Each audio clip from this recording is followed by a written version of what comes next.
I ran to the bathroom, and it was like gushing and gushing, gushing. It's like I couldn't stop it. I couldn't stop it.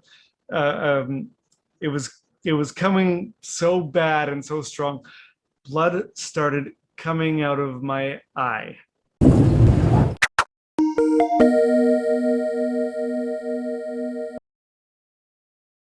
I'm starting this podcast with a disclaimer.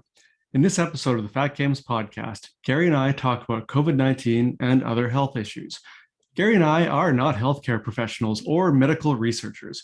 The comments made in this podcast are our personal opinions and should not be considered medical advice.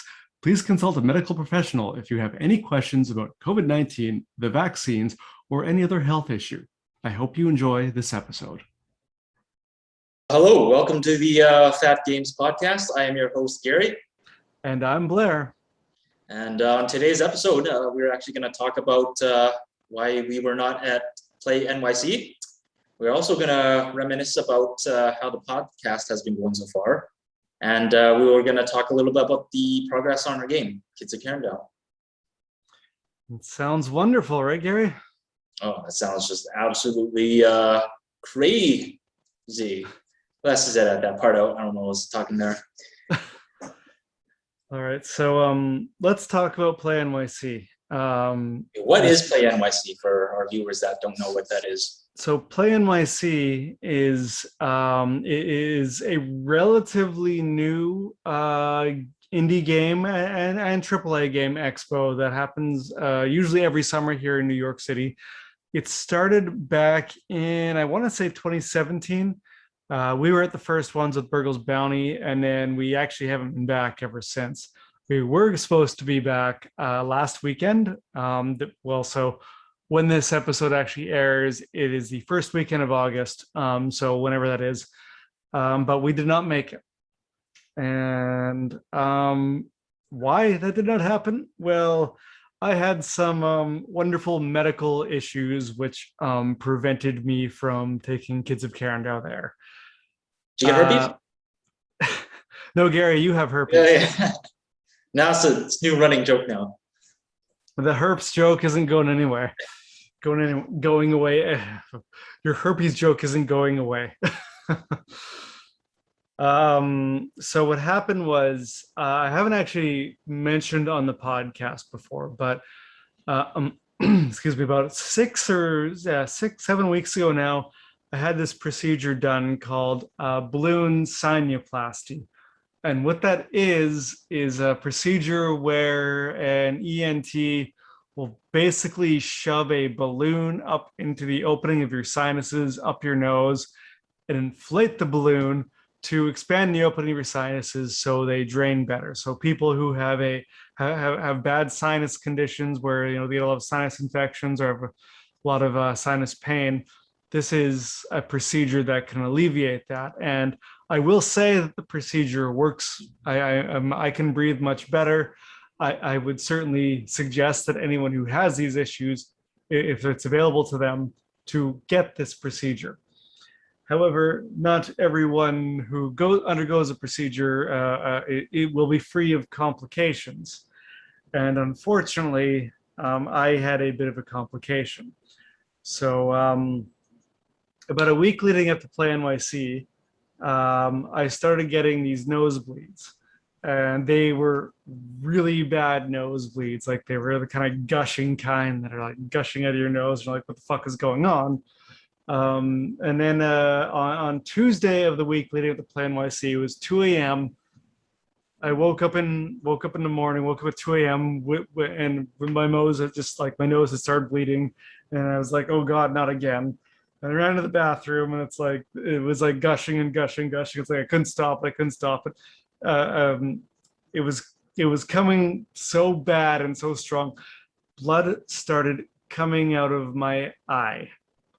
And that's when I decided it was time to go to the ER. So Gerald, actually, by the time we air this, my now husband, went to the ER when I was like, oh my God, there's blood coming out of my eye. We went to the ER. Fortunately, we actually happen to live 3 blocks from a hospital.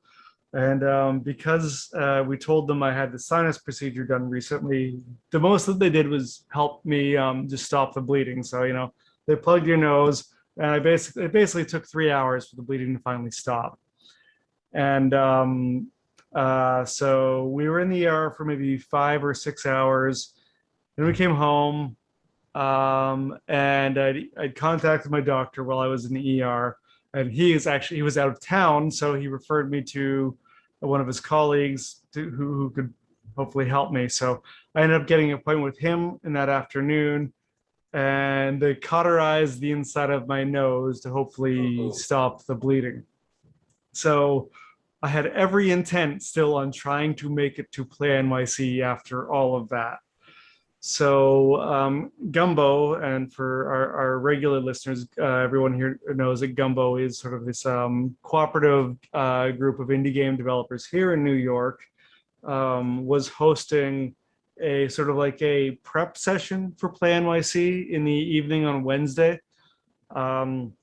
Just for everyone, make sure they had what they needed ready to present their game at an expo. It was kind of like, a dry run or dress rehearsal. So I went to that, hoping that, nothing bad would happen. So I went there, I showed the game, we in the Gumbo office. And as I was wrapping up and tearing things down, my nose started to bleed again. Not a gusher, was not nearly as bad as it had been previously.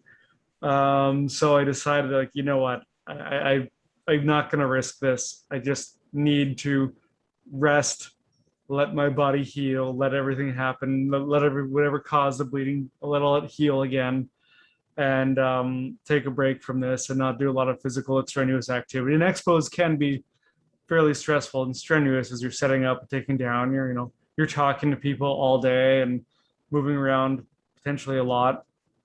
And I just decided that no, unfortunately, I think I need to focus on fortunately, I need to focus on my health, but unfortunately, I wasn't able to go there to promote Kids of Karendow. So, long story short, really bad bloody nose, and decided to not show up for the expo because I needed to let this thing heal. did you need to do any follow-up appointments after that, or you were just I rested that weekend? Yeah, this past Monday, say hello to my cat, internet.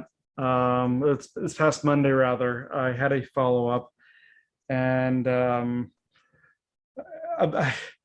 we're on the internet, so I don't want to speak ill of this doctor, but I will say I'm not particularly a fan of him. I feel like this is particularly probably much worse in the US than it is in Canada. Doctors, when something goes wrong, they get very defensive and scared that you're going to sue the hell out of them. So they try to deflect any sort of ownership or responsibility for it happening. And I kind of believe that this doctor, on the last follow-up session I had, may have contributed to the nosebleeds when he was like using the suction tool to clean the debris in my nose. He may have sucked things up that haven't quite healed yet and caused more damage than good. Now, I can't say for sure. However, I feel like that may have been what happened. Now, the doctor may have believed that at this point that everything should have healed, but maybe for whatever reason I was taking longer, and it could have been agitated by what he did. I will not say this doctor's name because, again, we're on the internet or anything like that. I'm certainly not happy with him, but I believe that because it did not start happening immediately after the procedure, it took 3 weeks before the nosebleed started happening, and it happened immediately after I was leaving the doctor's office after that third follow-up, which is why I'm kind of like, where there's smoke, there's fire, something happened. And yeah, so that's the end of the story, I think. No, that's nasty, but also probably the reality of surgeries and stuff, I guess. Yeah, and they advertise that this isn't really surgery because there's no like cutting or sedate or major sedation, and the results of it, like I would suggest that anyone who has sinus problems get the procedure, just maybe not with his doctor, because it's helped. It's been actually night and day versus what it was before. Despite the issue, I have no regrets about getting the procedure done. All right then. Just go down in the books of history. Phat Games missing Play NYC 2021 for a non-COVID related reason. Yeah, non-COVID related. Poof. Poof. Yes, because we just paused and cleaned up the frame a little bit. Yeah, I moved and I threw some garbage away. So Gary, we started this podcast. This is episode 9, technically, part whatever we end up making it. And so we are like 4 months, 5 months into this. What? Really? Yeah. Isn't that long? We've been doing this for a few months now. And it's, first of all, I want to say it's amazing how many people we've been able to get to join us in this podcast when we literally have no following. Yeah, that's pretty crazy. As of the time we were recording this, we have 33 subscribers. So our first 2 episodes were just you and me. And then episode 3, we brought in Kung Fu Kickball, Whale Food Games. We had Jonah, the developer of that, and John Fio, the music guy. What did you think of that episode? Actually, I think that was probably at that point our funnest episode yet. It was actually really cool to have guests. It was really cool to kind of interview people. It was actually cool to interview a musician too, for me personally. So yeah, I enjoyed those conversations, and I am really happy to see that Jonah actually, in his arcade installations of Kung Fu Kickball, have been doing well for him. Kung Fu Kickball, again, as the time of this recording, has yet to be formally released. I believe it's certainly not on consoles yet. I don't think it's generally available on Steam yet, but it's coming along, and I'm definitely very excited for that game. The next person we had, I believe it was David Marquardt, right?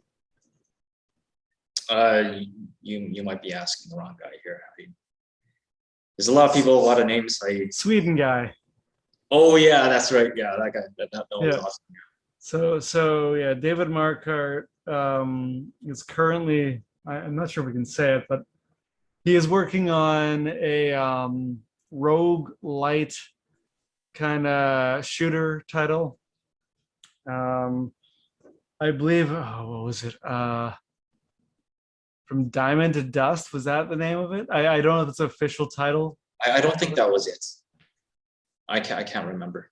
We're gonna have to we actually have a lot of these podcasts. Holy cow! Yeah.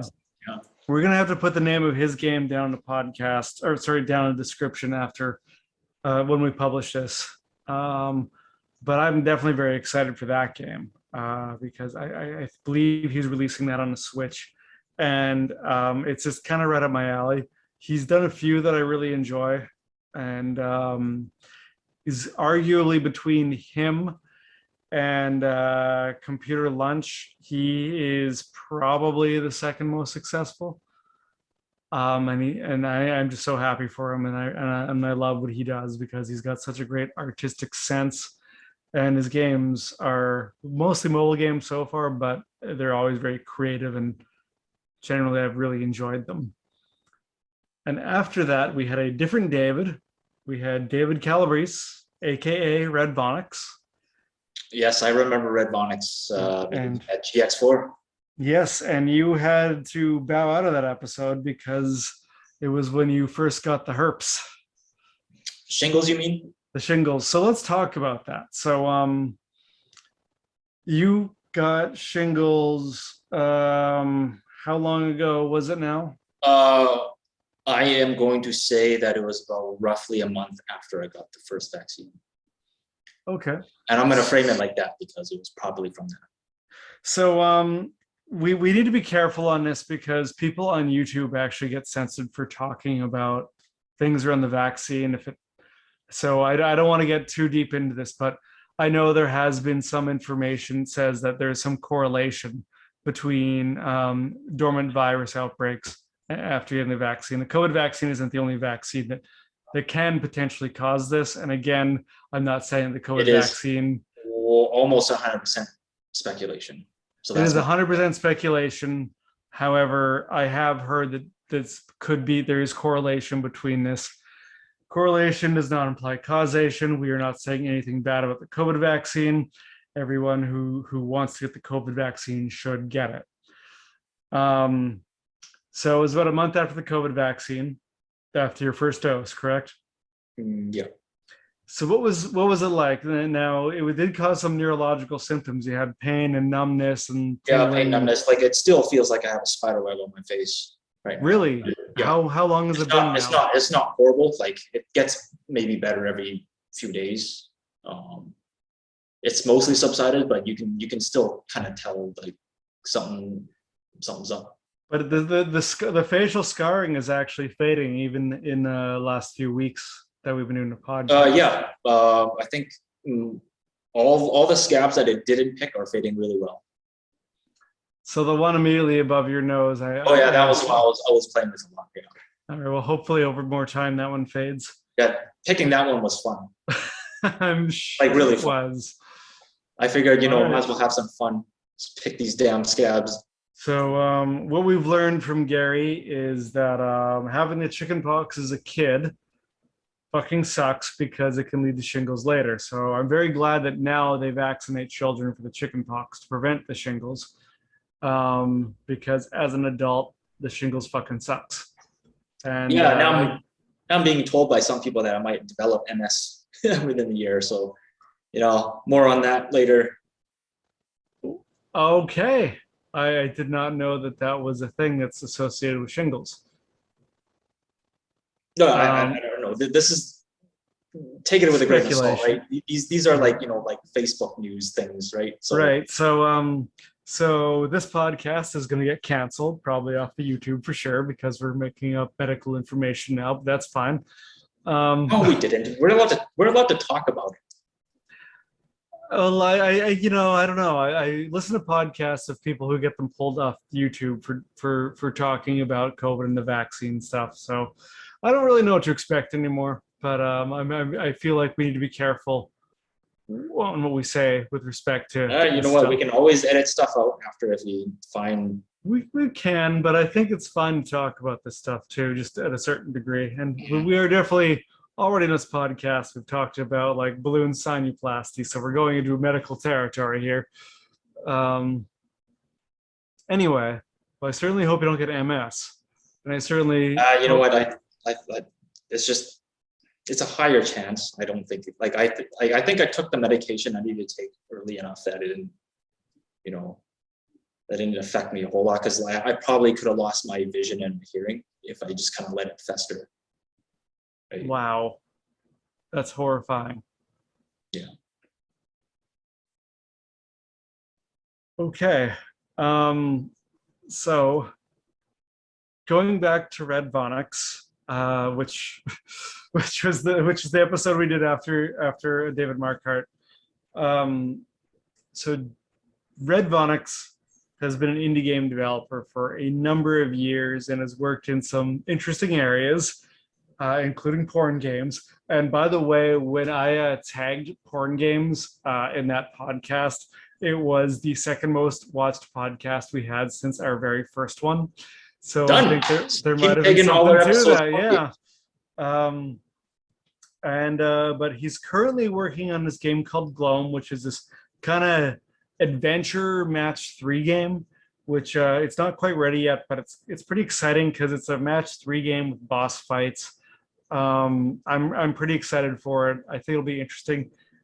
More importantly, I can't say that, but my personal favorite that I can say is Potato Tail, the game where you play as, it's a Metroidvania where you play as a cat mixed with a potato. So you're kind of like this pear-shaped cat with no legs. It's pretty cute. And when we first met Red Vonix, that was the game he was showing, an early build of Potato Tail, and I'm excited that he's still working on it, and he's changed a lot of elements to it because it now has turn-based JRPG combat, which is kind of reminiscent of Child of Light, which was this indie title that was published by um, oh crap, Ubisoft, I believe, published that. But it was made by, I can't remember the company that made it, but I'm pretty confident Ubisoft in Montreal published that. But it was a side scroller kind of Metroidvania with JRPG kind of combat. So I think that is kind of the closest comparison that I can make to the new Potato Tail. And I loved that game. I loved Child of Light, and I'm very excited for Potato Tail as well.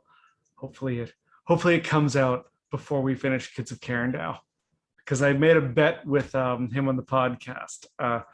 Nothing major. That I think it was just a few beers that he had to finish his game before we finished Kids of Karendow. Or I would give him beers if he won, and he has to give us some if we win. Well, Well, is he pretty close to being done? well, no, he's focusing on Gloam right now, wrapping that up. Oh, I see. Okay. So I don't know which, because he's Potato Tail is in his full time commitment right now, and I don't think it will be even after he finishes Gloam. So we'll see. So it's a project I guess he's just kind of picking at then. I think it's fair for me to say that. I don't know how he would respond to it, but I'll say that yeah, I think probably. So are you wearing the Kids of Karendow shirt again? yes, I am wearing the Kids of Karendow shirt. So I will show it on camera here. So this was designed by one of the first artists we brought on board. It's a Do, and she did that awesome mural, and would actually like to ask her back to do another one, as now our new artists have finished I've almost finished all of the rest of the character art, and I would like to see something else like that, much bigger, based off of all of the principal characters for Kids of Karendow. Oh, so you're going to add like a fuller cast. Yeah, I want to get it all filled out with the villains and the good guys. Actually, not all the villains are done yet. There's still a few more we need to get in there, but most of the principal cast is done. And spoiler alert, some of the principal cast actually are villains. Hey! Oh, you're going to do that, eh? Yes, we are. All right, so You said too much. Have I? Probably not really. No. So after Red, who did we have on the podcast? After Red, I think no, didn't we have someone before Red? Who was the guy that worked in Vidar? Well, Dean came after Red. Oh, he did. Okay. So I think we actually had Dean on, but you know, the nice thing is all the stuff is published on the internet now, so we can actually confirm that, as our brains seem to be failing us. Oh, my brain's toast already, and it usually is by 3:30. So actually, yes. After Red Vonix, we did have Dean. And Dean, now I am going to say this, and that's also because our podcast with Doug, as of this recording, has not aired yet.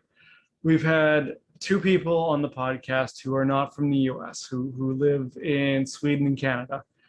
And I would call them the most modest people that we've had on the podcast, because I feel like whenever we've had Americans on the podcast, they are much better at self-promotion. And what are you trying to say there, Blair, about Americans?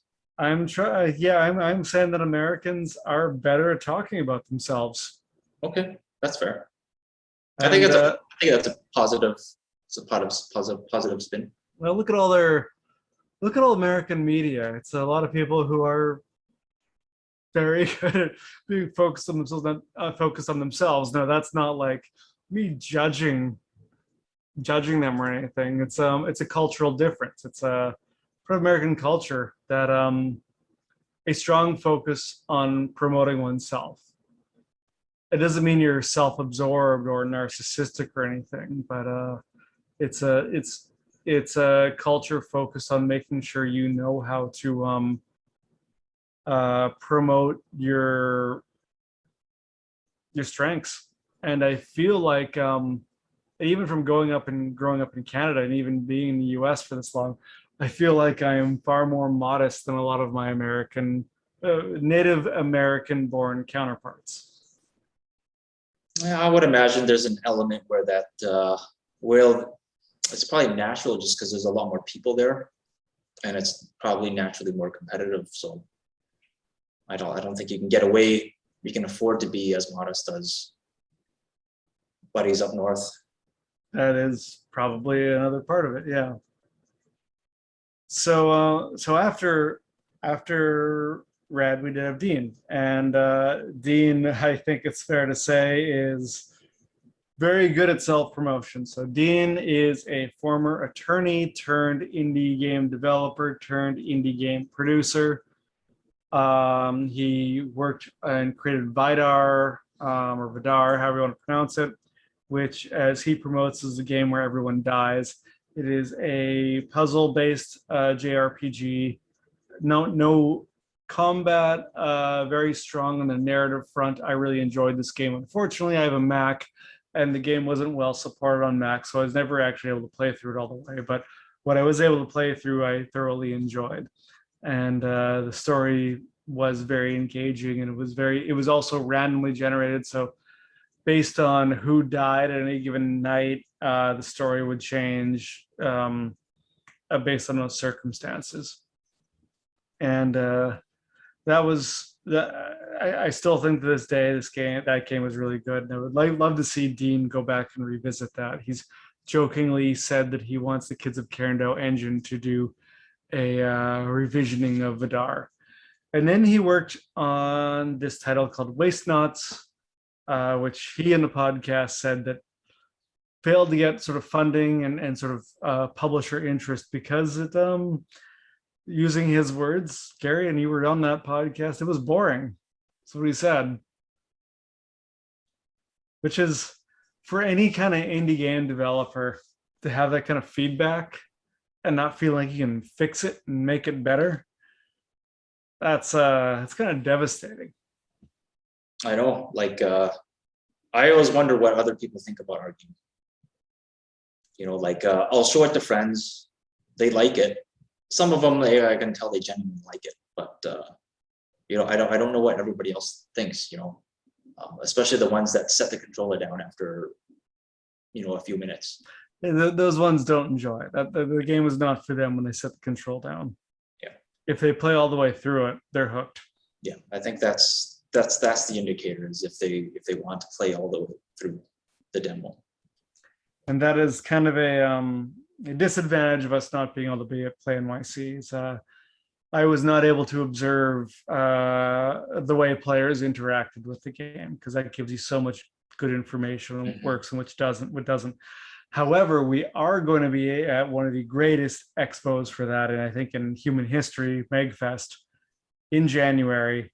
It's going to be in person again. Very excited. And the quality of people who hang out in the MIVS hall there, MIVS being, I believe, MegFest Indie Video Game Showcase. They're extremely friendly people who are there to help you and give positive, or just give constructive feedback, not always positive, but constructive feedback on the games you're showing there. So I'm very excited to go there and show the game. And I think after over 3.5 years in development, almost close to 4 years at that point, we're going to have a really, pardon my language, a fucking solid product to show. You know what? This takes me back to when we went to MegFest, 2018. We actually had a chance to show that game for an hour or two, I believe. Now, I think it was really tough to get people to walk by our booth and play the game, but the ones that did, they seemed to really enjoy it. Wasn't even a booth, Gary. Yeah, it wasn't even a real booth. The table with my MacBook set up on it, where we had the game showing. And you got the borrow controller from, you know, buddies of yours. Yep. We got a lot of positive feedback. I think the game is light years ahead of where it was back then. But there are things that I still think we can improve upon with respect to the user experience, with respect to the UI. That's gone through a few changes, and we'll go through a few more changes before we get to MagFest. And we'll talk about that when we actually get to some of the gameplay footage we're going to show later on the podcast here. Yeah, I'm looking forward to the crab cakes. Me too. Those are usually good in there. I'm looking forward to the wine bar again. So going back to Dean, he is now a producer at a small studio here in New York. And he gave us a lot of interesting feedback on how to promote Kids of Karendow, and basically to lean into some of the game's toilet humor. Because we actually, as we've said a few times in the podcast, that we've kind of started this podcast to help promote the game, but all we have done is create another product that we also then need to promote. So our viewership in the podcast hasn't been great because we haven't been promoting it or the game. So it's kind of a catch-22 here. But hopefully we are able to dedicate more time to sort of solve both of those problems, because that's really what it needs, is dedication from us. So we have 2 more guests we've had on the podcast so far. By the time this airs, both of them should have premiered, unless we decide to premiere this stuff out of order and kind of give Doug the shaft and have him air later. We've had he's going to be very upset that we I doubt it, but we have Andrew Garahan from Computer Lunch, who has created the wildly successful game Cell to Singularity. Him and his team have produced what I would call I think it's safe for me to say that it's not something that I would play on a regular basis, but it is a game that I can totally understand where the audience comes from and the appeal from it, because it is very educational, very engaging. It's very science driven, and it's all about evolution, and not just evolution necessarily, because there is some speculation that happens on as humanity proceeds to the stars on top of that. So it's based in science fact for a lot, and science fiction, but science fiction based on our understanding of science today as they go to Mars and other planets. And I think it's got on Android alone 10 million downloads, so it's clearly a popular game. And we had an hour with him, and was really enjoyable. And I like that one. I was late to that one as well, so I had to kind of chime in. I think you guys were already 30 minutes into the interview. Yeah, it was a great conversation, because we talked a lot about why we make games. It wasn't just about Cell to Singularities. Well, I've known Andrew for 5 or 6 years now, and it's always nice to kind of talk to someone. He's a real creative individual and a really smart guy. And he's done a lot of work as well with his wife on his games. And that's always interesting to sort of have that husband-wife combo, because he wasn't the first one, because Dean and his husband did some work on Vidar together. Now it's probably the best example, but David Marquardt and his wife did a lot of the work together on their games as well. Yeah, so we interviewed a lot of kind of people who did work with their partners. Yeah, developers, yeah. And I know others, and I've been on the podcast. They haven't committed to it yet. I'm hoping I can kind of convince them, because it'd be awesome to have them on, but we'll see if we can get there. And the last guy is our Gary and I's personal friend, Doug Demian. The only AAA guy we've had on the podcast so far. I think we will do more because I think there's a few more people I'd like to ask on who have done work for the AAA industry that would have a lot of interesting things to say. Doug works for BioWare, worked in the Mass Effect series. There were certain things he couldn't tell us that we can't share now because to respect his own NDA or the NDA he has with BioWare. But he did some work on the facial how do you the facial movements of characters when they speak, which is, you don't really think much of that as an indie game developer, but when you're looking at a AAA title and you have to pay that much attention to detail, that's pretty crazy. So he says it's a lot of fun, and he loves every day of his job. So that's good. It sounds like he's awesome. in a good work environment. Absolutely. All right, Gary. What else do you want to chat about? So we have a couple more podcasts lined up, right? I remember. So right. So our next one is with Cheap Ramen Games. We are going to talk to John and Vinit about their relatively recent release, Meow Pow. We are recording that podcast towards the end of the month here. I'm really excited for that because Meow Pow is actually an incredibly fun game. It's kind of like I think I'd describe it like kind of an air hockey kind of game, multiplayer air hockey. It's on Steam. It's free actually, so everyone should check it out. And I don't know how much they're going to share about their new title. I don't know how much they're ready to share. They'll let us know when we do that. And then we're actually taking a bit of a pivot. We're doing our first ever tabletop game. We're going to talk to Kinsole Studios, all 5 of them. That'll be an interesting podcast. Yeah. I never interviewed 5 people at a time before.